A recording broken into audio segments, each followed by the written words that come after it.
ഇവന്റെ ഏറ്റവും വലിയ ആഗ്രഹമാണ് പ്ലാനറ്റോറിയത്തിൽ ഒന്ന് പോകണമെന്ന്.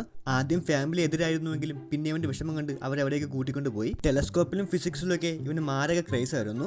അതുകൊണ്ട് തന്നെ പ്ലാനറ്റ്സിനെയൊക്കെ അടുത്ത് കണ്ടപ്പോൾ ഇവന് എന്തെന്നില്ലാത്ത സന്തോഷമായിരുന്നു. ഫാമിലി മൊമെന്റ്സ് ഒക്കെ ഓർത്തു വെക്കാൻ ആഗ്രഹിക്കുന്ന ആൾക്കാരായതുകൊണ്ട് ഒരു ഫോട്ടോ എടുക്കാൻ തീരുമാനിച്ചു. പക്ഷേ ആ ഫോട്ടോ എടുക്കാൻ വന്ന സ്ത്രീ ഇത്തിരി മിസ്റ്ററി നിറഞ്ഞ ആളായിരുന്നു. അവർ ഫോട്ടോ എടുത്ത് കഴിഞ്ഞപ്പോഴത്തേക്കും എന്തോ ഒരു എക്സ്പ്ലോഷൻ അവിടെ സംഭവിച്ചു. അതിന്റെ എഫക്റ്റ് ആ ടെലിസ്കോപ്പ് വഴി നേരെ ഇവരുടെ ദേഹത്താണ് വന്ന് പതിച്ചത്. പിറ്റേ ദിവസം ഉറക്കണീച്ചപ്പോ അമ്മ എന്താ ഇവിടെ കിടക്കുന്നതെന്നാണ് ഇവൻ ചോദിച്ചത്. അതുപോലെ അച്ഛൻ എങ്ങനെ എന്റെ അടുത്ത് വന്നെന്ന് അവളും ചോദിച്ചു. ഇവളുടെ ബോഡിയിനകത്ത് അവളുടെ അമ്മയുടെ ആത്മാവും കയറി.